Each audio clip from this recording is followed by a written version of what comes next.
Iniciamos hoy este análisis, esta exploración de la asombrosa ingeniería romana. Las fuentes que hemos consultado describen algo mucho más que levantar edificios. Revelan lo que fue, pues, la columna vertebral que sostuvo un imperio gigantesco durante siglos. Efectivamente. Calzaras, acueductos, estructuras monumentales. Parece que todo formaba parte de una visión muy clara, ¿no? Para expandir, administrar y, mejorar la vida en Roma y en las provincias. Eso es. Nuestro objetivo hoy es desentrañar cómo esta ingeniería tan práctica, tan duradera y a una escala, sin precedentes, pues cómo construyó literalmente el mundo romano. Sí, y es fascinante pensar que muchas de sus obras siguen ahí, en pie. Increíble, ¿verdad? Precisamente. Y para entenderlo bien, yo creo que podemos seguir sus propios principios, los que definió Vitruvio, ¿te acuerdas? Firmitas, solidez, utilitas, utilidad y venustas, belleza. Firmitas, utilitas, venustas. Buena guía. Claro. Vamos a ver cómo cogieron tecnologías que ya existían, las mejoraron y le sumaron su gran innovación. El opus camenticium, el hormigón romano. Eso les permitió, transformar el paisaje y proyectar el poder imperial de una forma muy, muy tangible. Una mezcla de pragmatismo y visión a largo plazo, entonces. Totalmente. Una visión estratégica, sí. Pues hablemos de ese material, el opus camenticium, que suena a revolución. Los textos que tenemos detallan su composición: cal, áridos. Incluso piedra pómez, que es muy ligera. Para las cúpulas, qué ingenioso. Y luego el ingrediente clave, ¿no? La puzolana. Ah, la puzzolana. Sí, Sí. esa ceniza volcánica que, según parece, le daba una resistencia y una durabilidad excepcionales. Leemos que hasta permitía fraguar bajo el agua. Exacto, esa es una de las claves. Las ventajas eran enormes, ¿eh? Primero, más resistente que muchas, que la mayoría de las técnicas anteriores. Luego, muy versátil.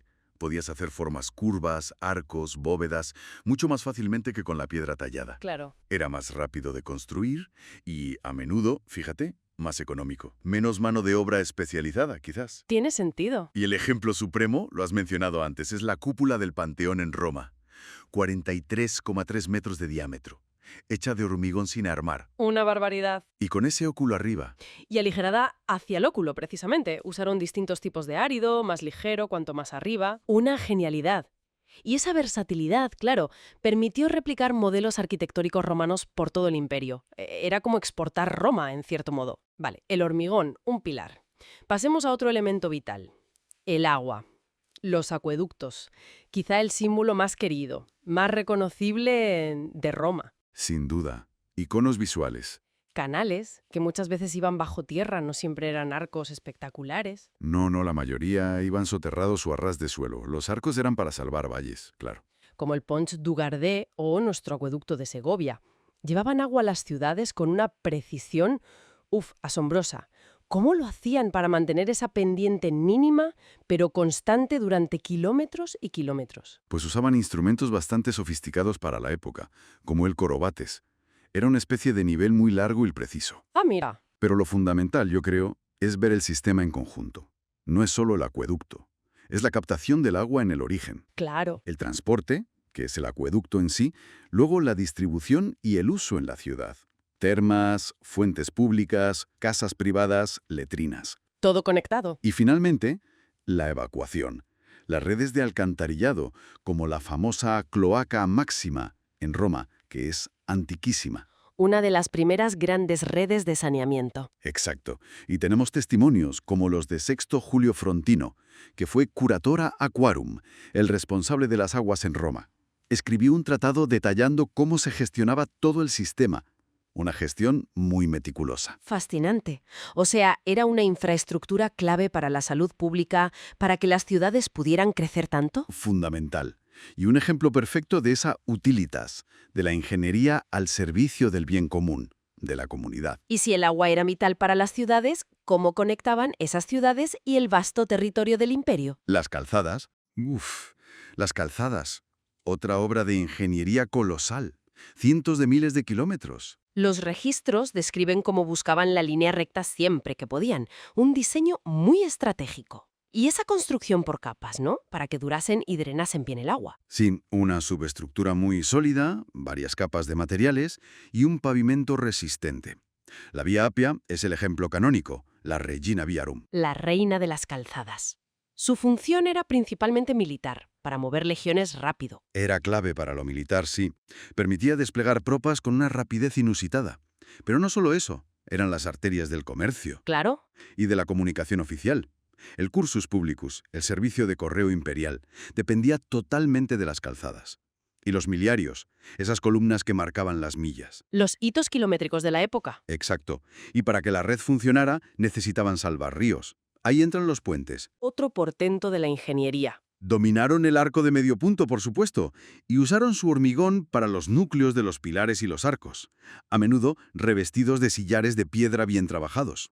¿Y cómo construían los pilares en medio de los ríos? Pues desarrollaron técnicas como las ataguías. Eran como recintos temporales impermeables que les permitían trabajar en seco en el lecho del río. Ingenioso. Puentes como el de Alcántara en Cáceres que siguen uso. Impresionante. Son testimonios de esa habilidad.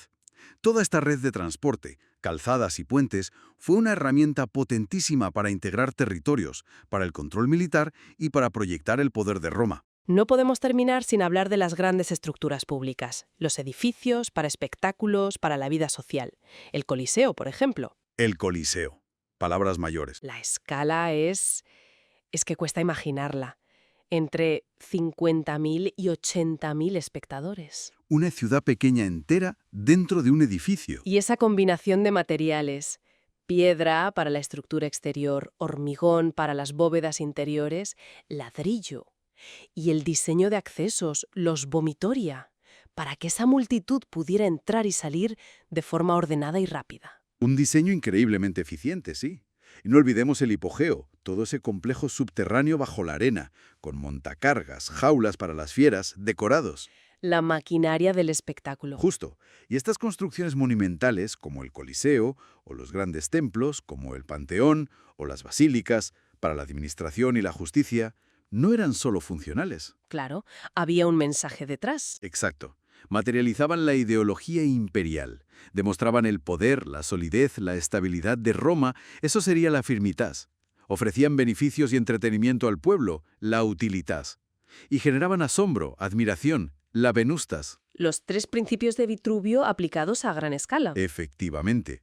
Y un detalle interesante, la capacidad de organización y la logística del ejército romano fueron cruciales también para levantar estas enormes obras civiles. A menudo eran los propios legionarios los que construían. ¡Qué interesante!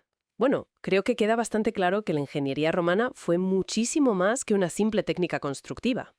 Desde luego. Fue una herramienta estratégica fundamental para crear, para mantener y para unificar un imperio gigantesco. Hemos visto cómo esos principios que mencionabas, la innovación con materiales como el hormigón, esa visión para gestionar el agua o para conectar territorios, dejaron una huella imborrable. Una huella que aún hoy nos asombra, ¿sí? Un legado inmenso. Sin duda. Y quizás como reflexión final, para dejarla ahí, si pensamos en ese énfasis tan romano en la utilidad, la utilitas, y en la durabilidad, la firmitas, que consiguieron con enormes recursos y muchísima mano de obra, que incluía trabajo forzado, no lo olvidemos. Cierto, el coste humano. Exacto. La pregunta sería, ¿qué lecciones podrían extraer los grandes proyectos de infraestructura de hoy? No solo de los éxitos técnicos impresionantes de los romanos, sino también al considerar los métodos y a veces los costes humanos que implicaron aquellas hazañas. Una pregunta muy pertinente, sí señor. Nos deja pensando.